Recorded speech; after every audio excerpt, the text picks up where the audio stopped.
Hello, and welcome to this eSchool News webcast. My name is Andrew Barber. I'm a senior contributing editor here at eSchool News, and I'm going to be acting as the moderator for today's presentation, which is sponsored by Fuel Education. And today we're going to hear from an Oregon teacher about her experiences using FuelEd's Stride system in the classroom. And for those of you who may be new to Stride, it's an adaptive learning technology that uses games and rewards to help students master concepts in maths, language arts, reading, and science. And we're also going to hear how teachers can use the data generated by the Stride system to improve student learning. Now, before I hand things over to our speakers today, let me just take a couple of moments to talk about the console that we're using today and how you can interact with it. First, we will be recording the event. So in a couple of days, you'll get an email from us that will contain a link to that recording, and you're also going to be able to download a PDF of the presentation from that same email. And second, please ask questions. Don't feel as if you have to wait until the very end. At any point during the presentation, if you have a question, just type it into the Q&A box on your console and hit the submit button. And I hope we'll have some time at the end, 10 or 15 minutes surely, at the end when our speakers can address your questions.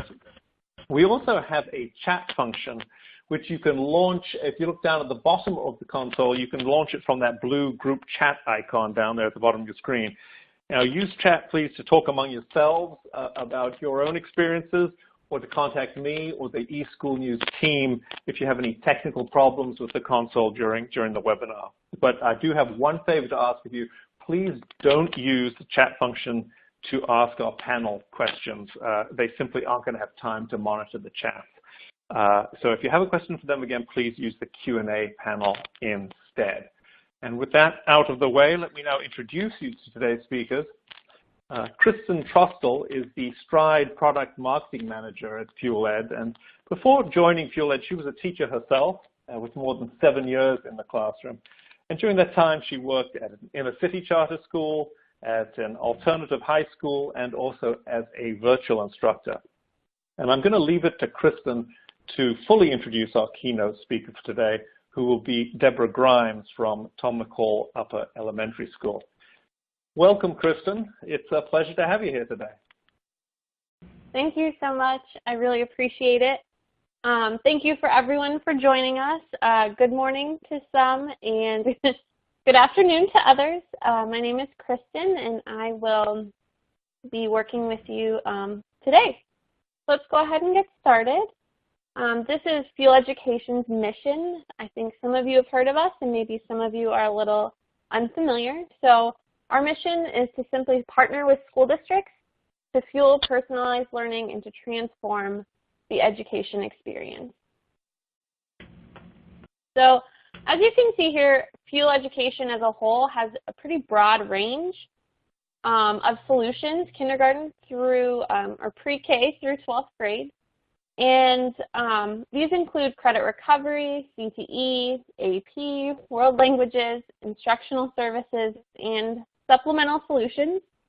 So what I really love is that FuelEd or Fuel Education pretty much has anything that you could need for your online or blended needs. So pretty exciting to offer all of those pieces. We also just acquired Big Universe, which is a supplemental reading solution. So kind of diversifying our portfolio a bit as well. And today we have the pleasure of working or hearing from Deborah Grimes. Deborah has graduated from Western Oregon University in 1991, and she has been teaching 5th and 6th grade ever since. So very impressive. She's currently at Tom McCall Upper Elementary School. And the configuration at that school is a little bit different, and Deborah is going to share a little bit more about that in a moment. I do want to highlight that in 2003, she earned her master's degree in elementary administration, but elected to stay in the classroom to work with her students. She has served on many committees during her career, and at the last 3 years, she has served as the lead teacher for implementing Stride. So Deborah, I've given a little bit of background, but can you tell me a little bit more about yourself and your school, how long you've been using Stride? Yes, thank you for having me today. So our school is set up a little bit differently, or our district might be set up a little bit differently than most, at least as far as I'm aware. We house approximately 850 students that are just our 5th and 6th graders for our community. Our district switched to this about 23 years ago. We have 6 feeder schools that are K-4, and then our building, which is 5-6. We do have a middle school, which is 7-8, and our high school is 9-12. This does allow our students to meet their graduating class when they're in the 5th grade. Our goal is to hope that they can build a bond between 5th and then move up to 12th.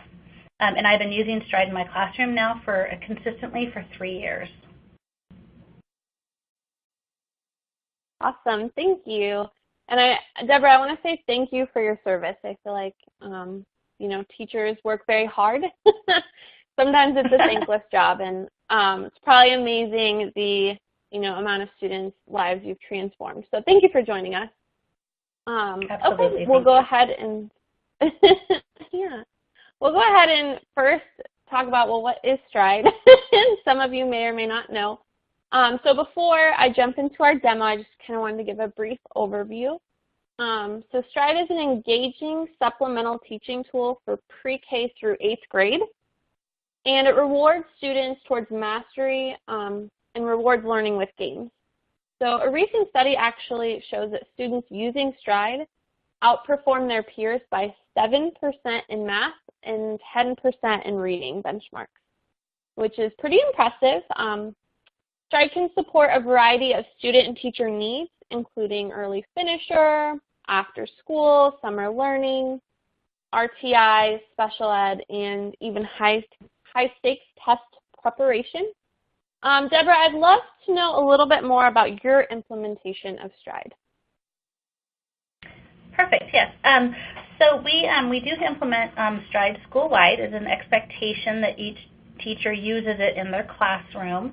And it also has the ability for the teachers to use it in a flexible way and how it fits within their schedule. We do have an expectation that they're on Stride. The kids are logging in about 60 to 90 minutes of Stride per week in a variety of ways. So, for example, in my classroom, I use Stride as part of my centers time. So when they're rotating through different centers, one of their 15-minute centers is strictly on Stride for the subject that I assign to them. So during both math and our reading block. And then that way they can get that in. And then once a week, we have a non-prep day where we don't have a break. And so I use that and I call it my Stride Day. So it's like, okay, so today's Stride Day, get your computers. And then we do, students do 12 minutes of math, and then they have a 5-minute time for games. And then they do 12 minutes for reading, and then they have time for 5 minutes for games. And we just kind of do that as a consistent about 30 minutes of time on Stride once a week that we're doing those 2 subjects. And it seems to go really well because I also do some little in-class competitions with it as well. And so other teachers use it the same. We also use it as part of our after-school program. And so kids can log in sometime during their after-school program as well. Awesome, thank you. I love that name. That's fun. So I just want to highlight a few of Stride's features. Stride has 4 content areas, so math, reading, ELA, and science. There are 60-second games that students can play that serve as brain breaks. These games are pretty much what makes Stride so engaging and fun for the students. We've had clients that have seen 37% of their usage outside of school hours. So that means that students are going home after school and continuing to work in Stride, which is pretty amazing. In addition, we've had many clients, including Deborah, who have held Stride contests for their students. These can be held over long breaks to help combat the skill slide. And all of this is easily set up and managed within the program, which is really nice. Our Fast 360 engine technology instantly adapts to student needs. So students can be working above or below grade level, and this actively engages all students no matter their skill level. Stride is also standards aligned, has Spanish translations, TEIs, and even instructional resources. These include offline activities and videos. So lastly, there are two assessments within Stride, the PMA and the GAP assessment. So Deborah, we believe that Stride is engaging and motivating, but I'd really love to know your thoughts on this. Yes, I would say it's definitely engaging. My students will ask when they're done with their work, can I get on Stride? Can I get on Stride? I kind of have a feeling it's more for the games that they want to get on Stride, but at least that's the motivating part. The part that I love about it is that for them to get to the games, they have to answer questions. So they have to actively engage in the learning before they can get to the games, and those games really do motivate them because they have to do it's also showing them they have to do the work first before they can play. And so I have kids asking me on a daily basis, can I get on my Stride now? Can I get on my Stride now? And so it does work. Awesome. Well, that's awesome to hear. Okay, so I've given the overview of Stride. Now I want to jump into the demo. I'm going to go ahead and share my screen.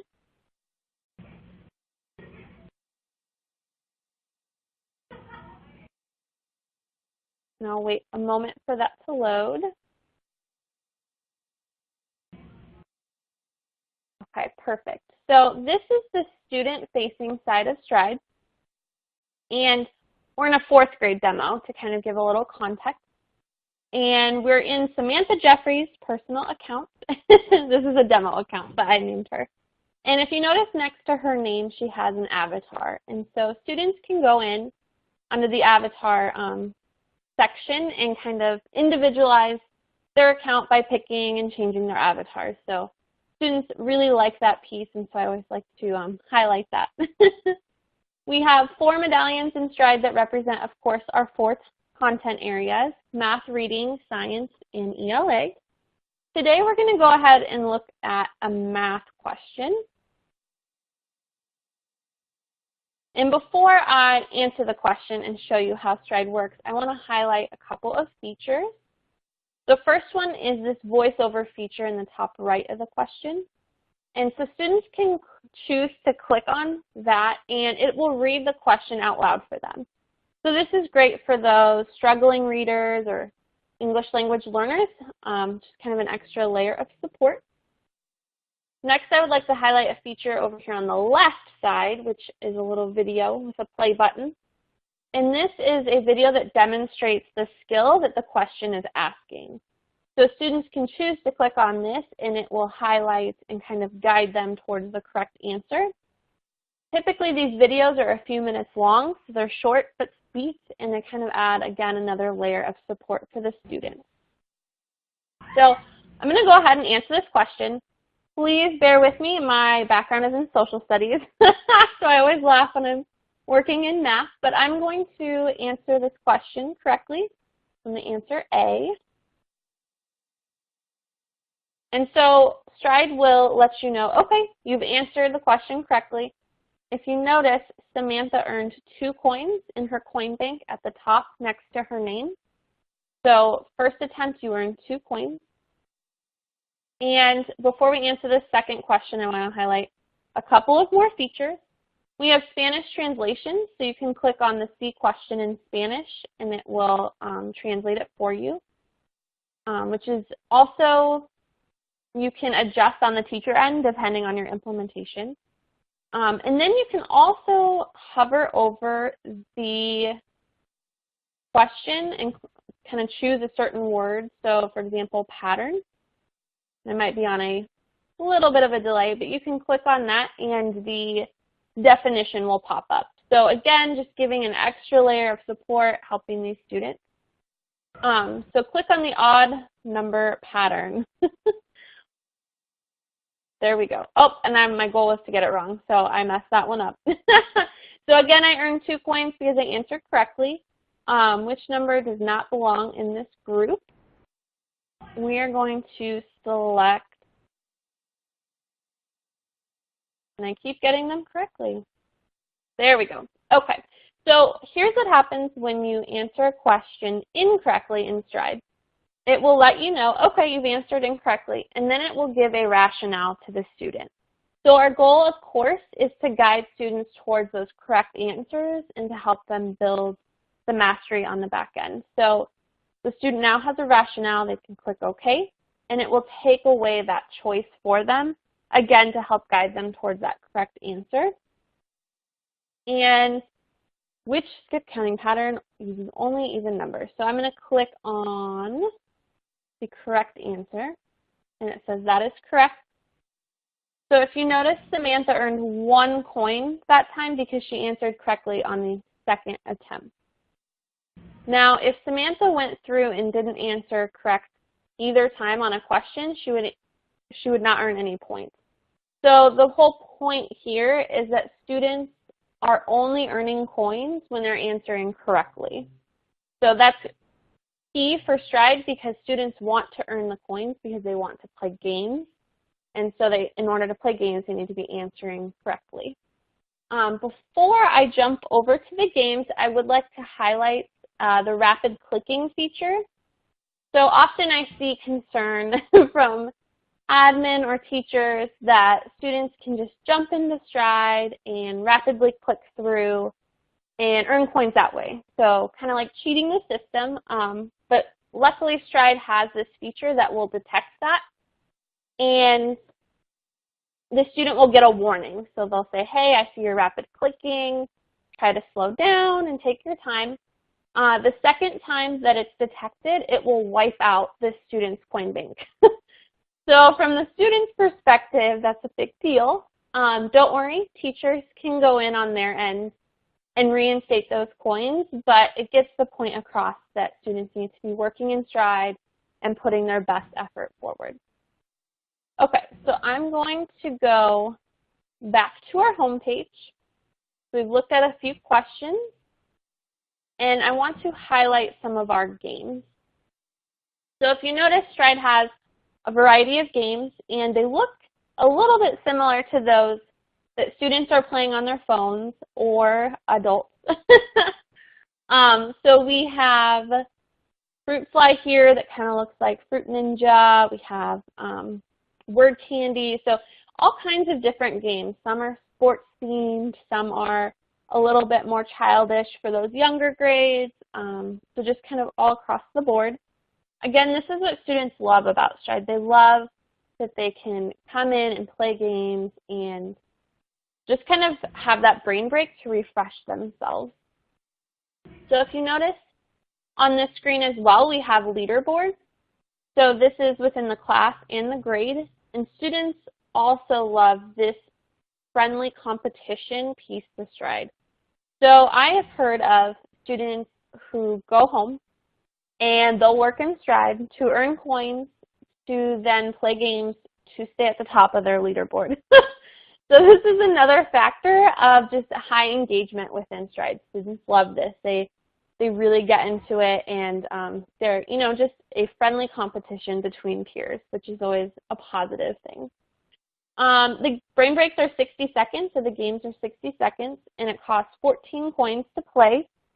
On the teacher end, you can adjust how expensive or cheap the game is. So with Stride, what's nice is there's a lot of adjustments that you can do just depending on your student population and your implementation. So very flexible with whatever you are looking for. Okay, so now I'm going to go back to the home page. And this kind of sums up our student-facing side of Stride. And so I'm going to pop us back into our presentation.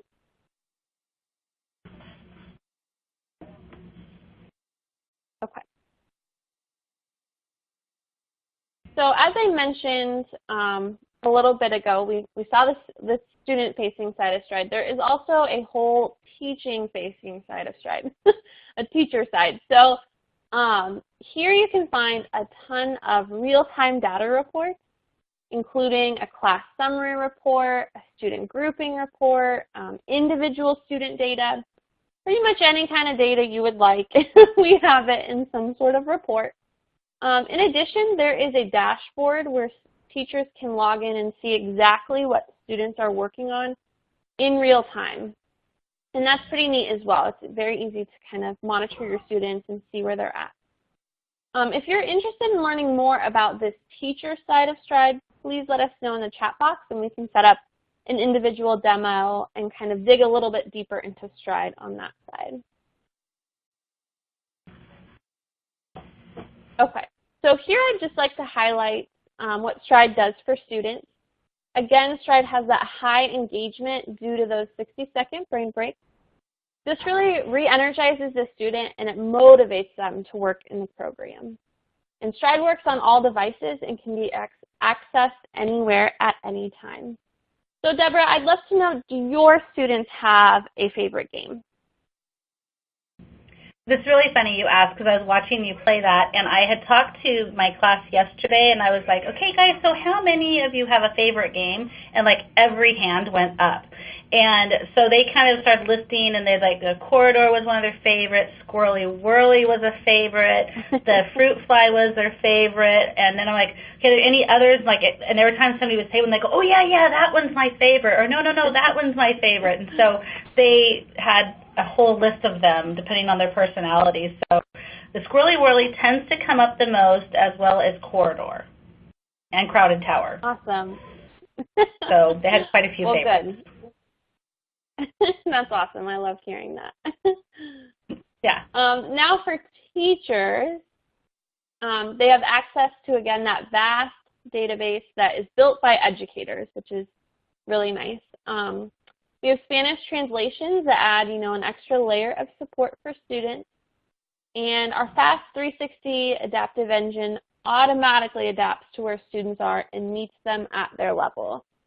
So this means that every student is challenged but not overwhelmed. Lastly, the real-time data is what teachers love about Stride. Students love the game and teachers love the data, right? And this aids in intervention, test preparation, and acceleration of learning.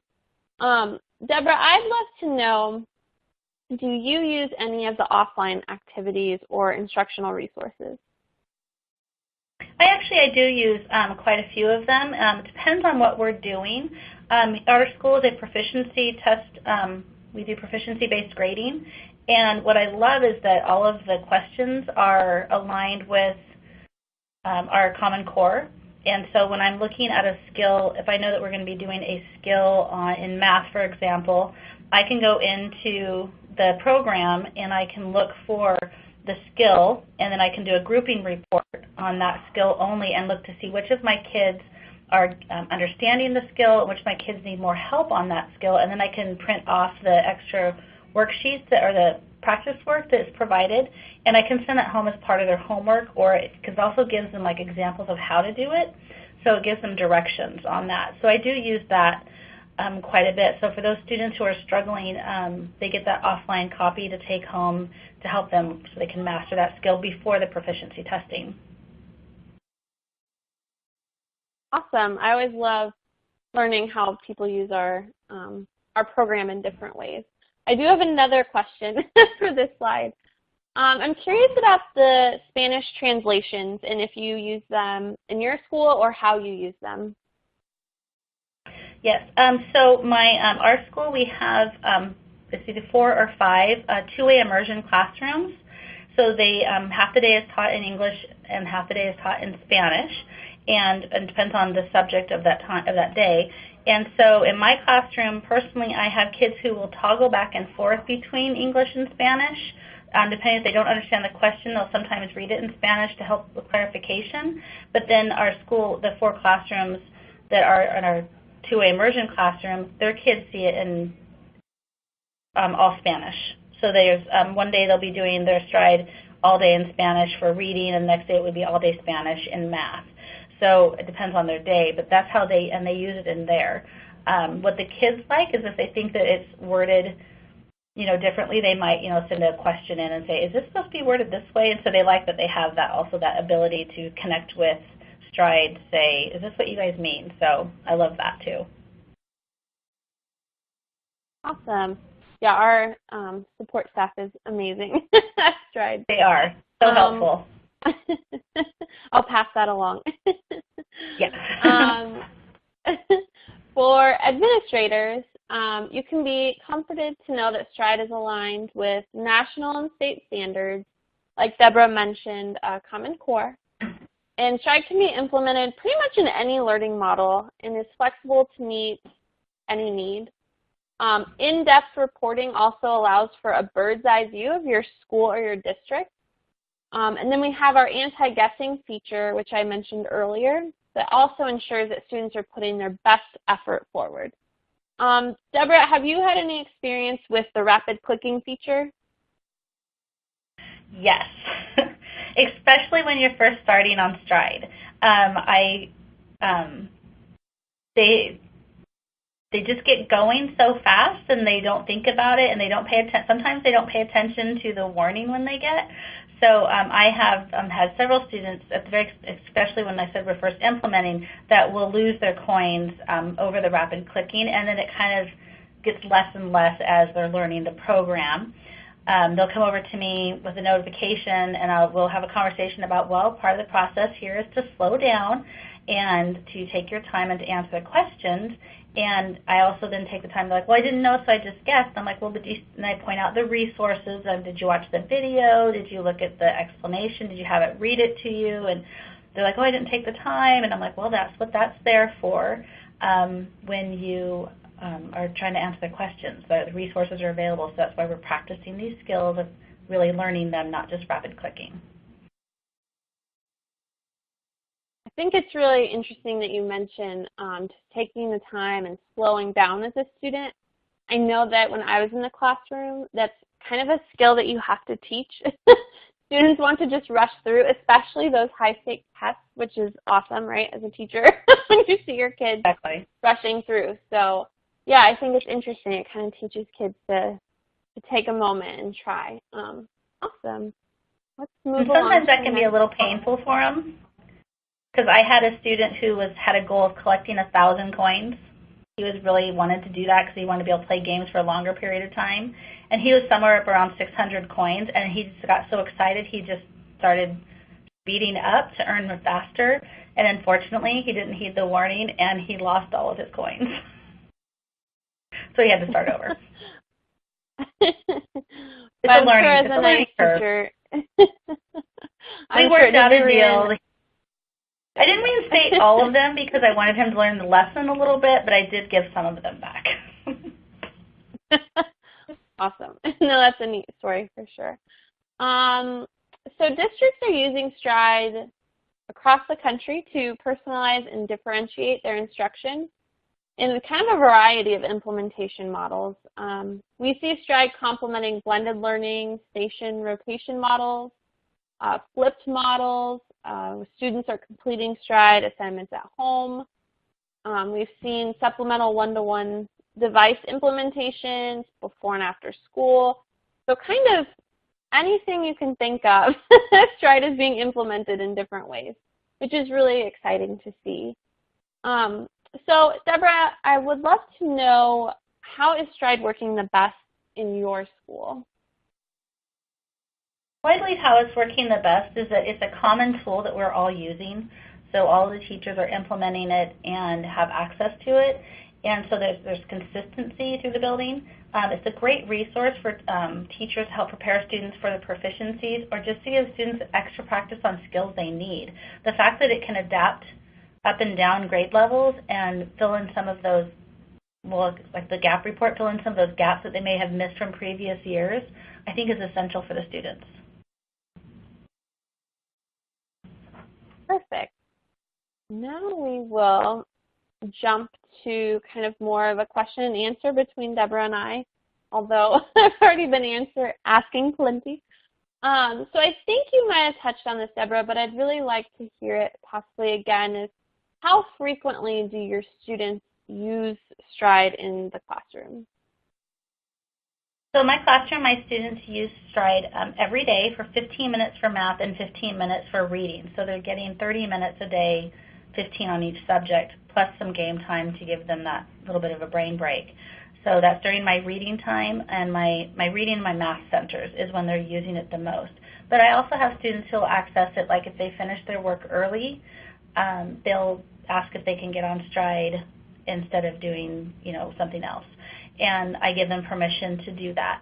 And then again, I use it once a week for my non-prep time, and I give them a 30-minute block where I break it up in parts again, and then I'd make that day more of a game day where we have like a competition in the classroom who can earn the most coins during that time, or who can earn the most star points during that time. So it's kind of like a variety of uses in my classroom. Thank you for sharing. That sounds really fun for the students, I'm sure, to have that competition. It is. So how do you encourage usage outside of the classroom, or do you encourage that? I do encourage it outside of the classroom. During our parent-teacher conferences, which are in October, most of us do those, I take time to introduce Stride to each of the families. And I explain the benefits of Stride. I'm using it between school and at home. Parents first believe that it's just games. So if the kids have been trying to access it at home in September, parents are like, you're just playing games on the computer. And then I get to come in and explain that it's not just games, that really it's a great way for them to practice all of their skills, and that they have to answer a minimum of 7 questions correct the very first time to get just 1 minute of play. And I talk about the benefits of practicing the skills, how the program has an adaptive engine. It gives the students work at their level, and how it can be part of their homework. So if the kids are saying, I don't have any homework tonight, it's great, do 15 minutes of Stride, and then that will count as your homework. By the end of the conversation, parents are typically on board and with encouraging their students to use Stride outside of the classroom. Perfect. So what do your students enjoy about Stride? I believe that they enjoy the ability to earn the coins so they can play the games, because they somehow think they're cheating somehow to just have game time in school. Again, the 5th graders, 6th graders is a little different, but my 5th graders, it's like, I get to play video games at school. And I'm like, yeah, but you did all that learning first, so it's all good for me too. So I think as part of it is they enjoy that. And they do enjoy the leaderboard a lot.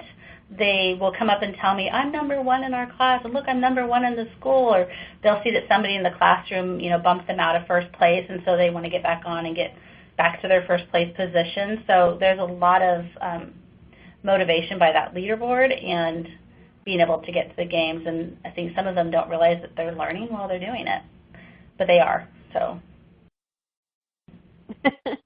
Yeah, I love that kids feel like they're getting away with something. They do. In class.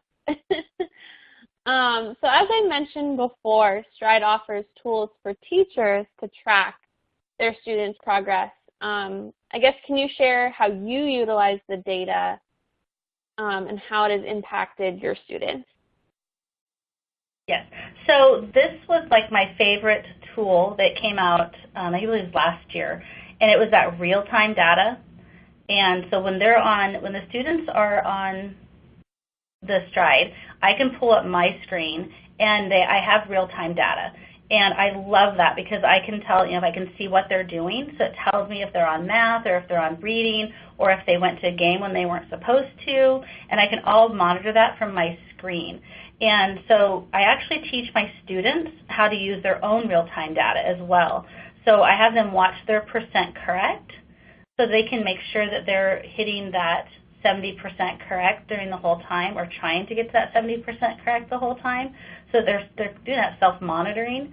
When I use the real time to see what their percent is and what grade level they're currently working on, because I want to know where they're at during that time.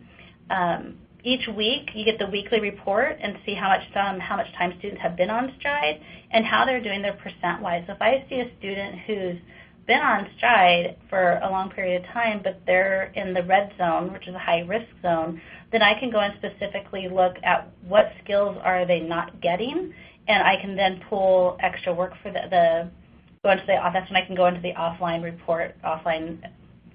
tools as well and give them extra support. I have used the quiz to check on skills that we're working on in class, so I can create my own quiz and pull that information up, and it grades it for me, and it tells me how my kids did on that subject, which is really nice. And that, again, tells me who needs some extra assistance. And then, again, that grouping report, looking at that grouping report to see how they're doing and filling in those gaps. Just a variety of ways. Great, yeah. No, I really love the student ownership and teaching them how to self-monitor. That's really awesome. One last question for you. I keep asking questions. Okay. Can you tell us a story about a specific student and how Stride impacted their success? Absolutely. So also in our building, we are a looping model. So I start with the kids in 5th grade and I follow them to 6th grade. So I had 2 years ago, when I started 5th grade, I had a student who was highly impacted by ADHD and was not receiving any services necessarily at the time or medication or any outside assistance. And every time he was on Stride, he would lose all of his coins for rapid clicking. He just would not slow down. He just thought he could just rapid click, and he would lose his coins. And he was convinced that the computer hated him. And I tried to explain to him it's not the computer, and we went through and we talked about that. So what I did was he and I made a deal. And if he would actually slow down and read the questions, then every time he could earn 50 coins, then I would bonus him another 50 coins, and he would have 100 coins to have playtime with, because that's what he wanted. He really wanted the games, but he had to work to get those 50 coins, which meant he had to slow down, had to read the questions, had to take his time answering, and by the end of 6th grade, it took a little while, by the end of 6th grade, he was rapidly earning the 50 coins appropriately, and then I would bonus them, and then it got to the point where I didn't have to bonus him those 50 anymore because he wasn't losing his coins.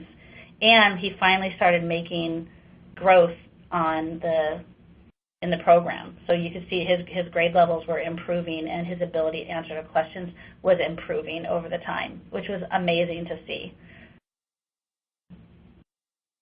Definitely. I appreciate you sharing those stories. It's being a former teacher really kind of makes it all worth it when you hear those stories about how you're truly helping students.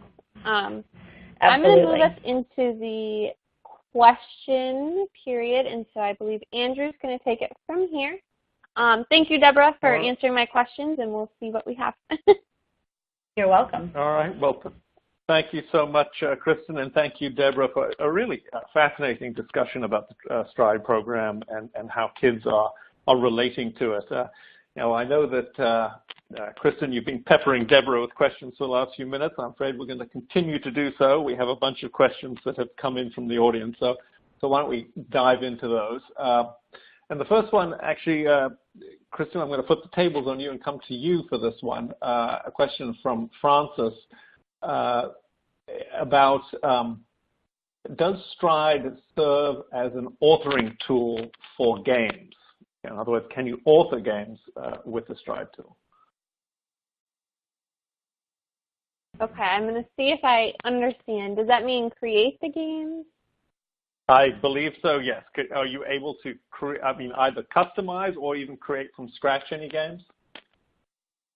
Not at the moment. That's an interesting idea, though. I believe in the past, several years ago, Stride did work with a student population, and I'm a little vague on the details, and they kind of partnered with students to create games. So I know that we've done it in the past, but as just a platform where you can create a game, not at this moment. Okay. All right. And then we'll move on. And I'll stay with you, Kristen, but Deborah, you may well have something to add to this. And the question from Michelle is how does Stride work for special needs students? And then she had a follow-up from that, which was how does Stride work for special needs students with respect to math? So Kristen, can you add something on that? Sure. So Stride is great. I think Deborah and I both mentioned it in that you get a lot of data reporting. And so, you know, if you're working with a student with special needs, maybe you're looking for specific data points on their IEP, you can definitely collect that information.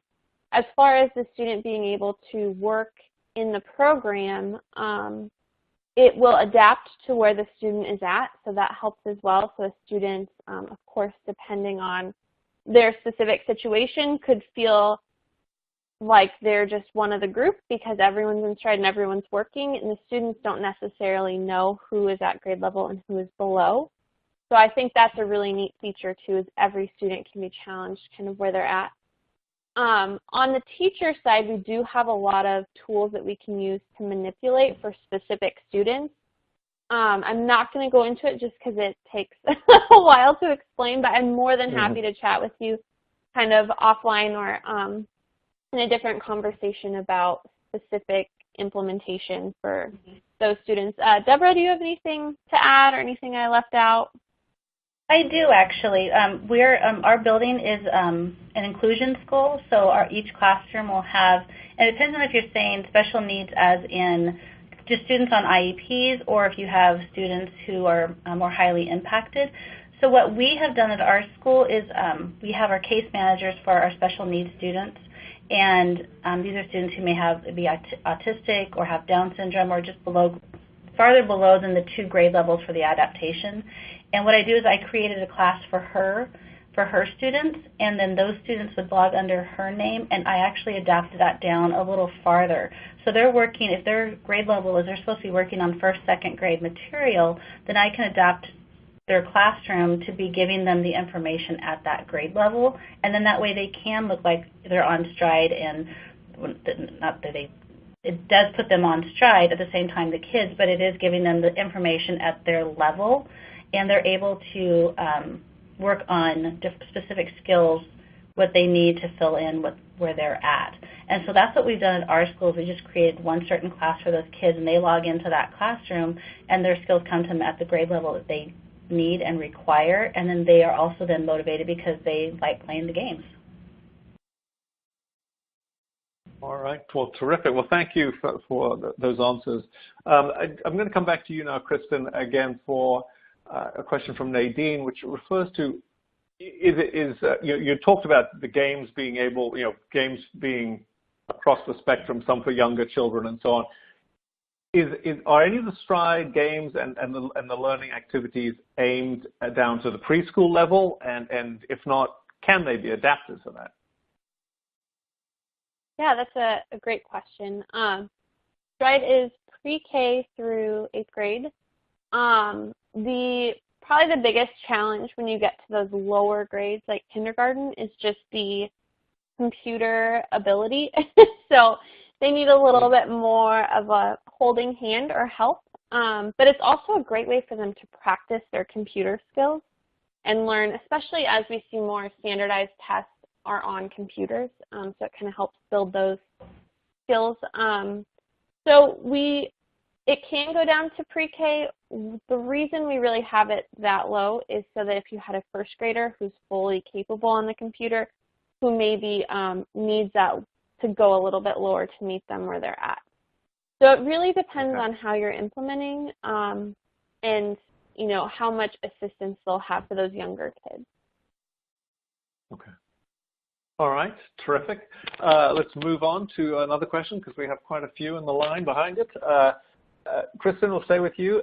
Can you give an example of a report a teacher can use? You talked about some of the reports that can be generated. Can you talk a little bit about that? Sure. I think one of my favorite reports is the class summary report. I like it because it's color-coded. I know as a teacher, you're very busy. There's a lot of things pulling on you, and you don't have a ton of time to just look at Excel sheets full of data. And so what's nice is you can pull the class summary report. It's always up to date. So if you pull it, the data is, instant. And it will just give you a quick glimpse of how your class is doing, and it'll color code it, and so you can easily see, okay, math, man, we need some help, and then you can focus there. And so that's probably my favorite. Deborah, do you have a favorite report? I would have to say the same thing. The class summary report is the one I check every week just to see how we're doing, and it's a quick glance with the color. You can see what's going well and what area you need to work in. Okay, terrific. All right, well, thank you. And Kristen, now as a representative of Fuel-Ed, I'm going to put you on the spot, which is, there are other products out there. What makes Stride different from some of the other supplemental products that are out there? Great question. I think it all comes down to student engagement. You can have the most amazing product or solution, but if students don't want to use it, you don't really get very far. So we see that our students love getting in Stride and working, and it's the games, the leaderboards, and it's the fact that they're challenged, but they're not overwhelmed. And so every student can get into Stride, and they can work, and they can feel that challenge in that sweet spot where they're not shutting down or they're not bored. And so kind of all those factors combined, we see a lot of high usage outside of school hours, which is really exciting for us. It means that our students like it. Okay. All right, thanks. And you sometime during the presentation, earlier in the presentation, you had mentioned contests. Can you give an example of this? Can you expand a little bit on what you said earlier? Sure. So I live in the South, in Alabama, and down here, Mardi Gras is a big deal. And so I was visiting a school last spring, and they had a Mardi Gras contest. And so where in the South it's a big deal, they get an extended break for Mardi Gras. And so this school in a low socioeconomic part of town, they decided to give 2 bicycles, one to the Mardi Gras king and queen, so one for one boy and one girl, whoever worked in Stride the most over the break. And so there's a few ways to measure that, and they picked, I think, amount of questions correct. And so it's just really neat to see this community and these students so excited and engaged over a long break where typically, students go home, they just watch TV or hang out with their friends. And so you had this population who continued to work and to grow, in an educational manner. And they were just excited about the bicycle because that was a very big deal for them. So that was kind of a fun example I like to share about different contests that I have seen. Okay. All right. Well, thank you. Thank you very much. One question that's come in from the audience is it possible for, a lot of kids are coming, using devices at this point, not just computers. Can you use Stride on a tablet? Yes, you can, and Chromebooks as well. Okay. All right. And Deborah, are you, just to follow up with you, Deborah, are you seeing the program being used across multiple devices in your school? Yes, our classrooms we've been trying to get to a one-to-one, one device to each student, and we have in our classrooms we have a variety of Chromebooks and iPads, and they can access it on both easily. Okay. All right.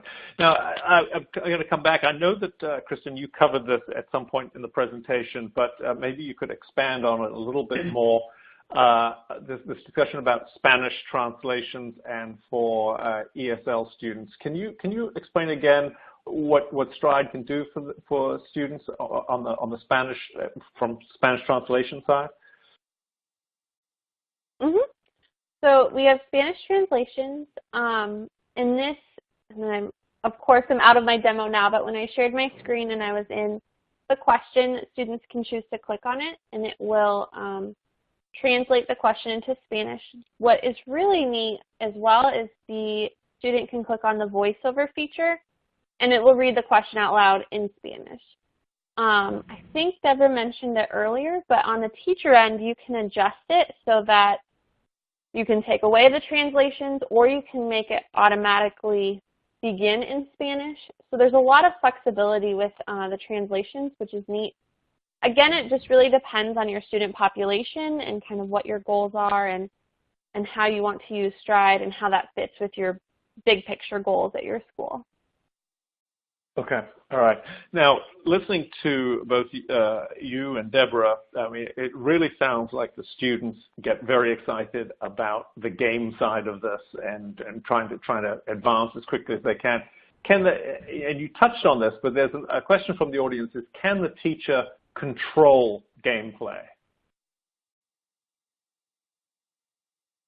Yes, they are able Kristen, to, we both answer yes. I know, yes. I can start, Deborah, and you can you can jump in if you have, you know, a unique perspective. So teachers can choose to turn it off, so maybe they're not allowed to play games, you know, during the school day or only at certain times. They can also adjust how many coins it costs to play a game, which is really neat as well. Some students, maybe you feel like they need a break, and so you want to help them get there quicker, and so you make it a little bit cheaper, if you will. And the other piece is you can adjust certain games, so you can take some out or leave them all in. There's a lot of flexibility on the teacher end, which I think makes it easy to implement pretty much anywhere. Deborah, did you want to add anything to that?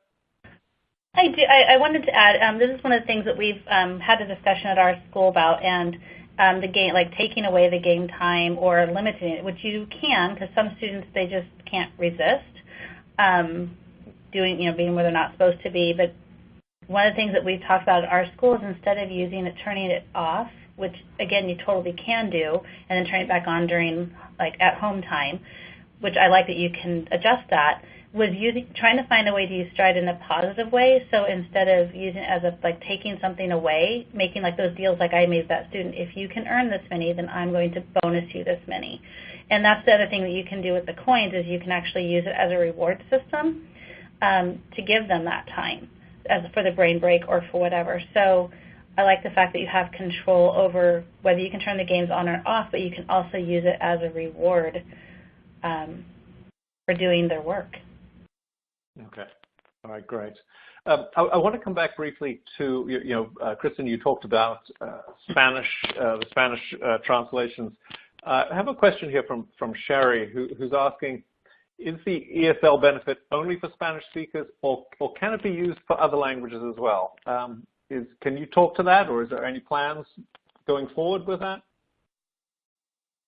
Sure. Thank you, Sherry, for the question.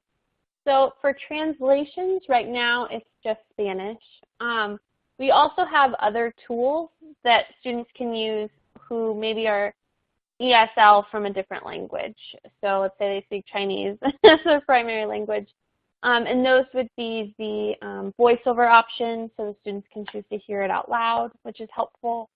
Hovering over and getting a definition, which is also helpful. And there's other tools that kind of just help students kind of figure out the right answer, kind of help them to gain that knowledge. So the video I also showed or pointed out that the feature was there. This is helpful as well. So just extra layers of support can help ESL students similarly to other students as well. Oh, okay. All right. Terrific. Well, thank you very much. I don't see any additional questions coming in from the audience. So I know that everyone has busy days ahead of them, so I will let everyone get back. There was one question that came in from the audience that we did not get to, and that we've just answered it on this last slide. If you want more information about the program, there is the Fuel Education URL right there up on the slide. So before we all head out, I want to thank Deborah Grimes and Kristen Trostel again for really an excellent discussion today about the STRIDE program. I'd also like to thank Fuel Education for its support today. And one final reminder, some of the audience members were asking, we have recorded the event, and we will be sending out an email to everyone in the next day or so when that recording is available. So thank you all for coming, and thank you for sharing part of your day with us. And this concludes today's webinar. Goodbye.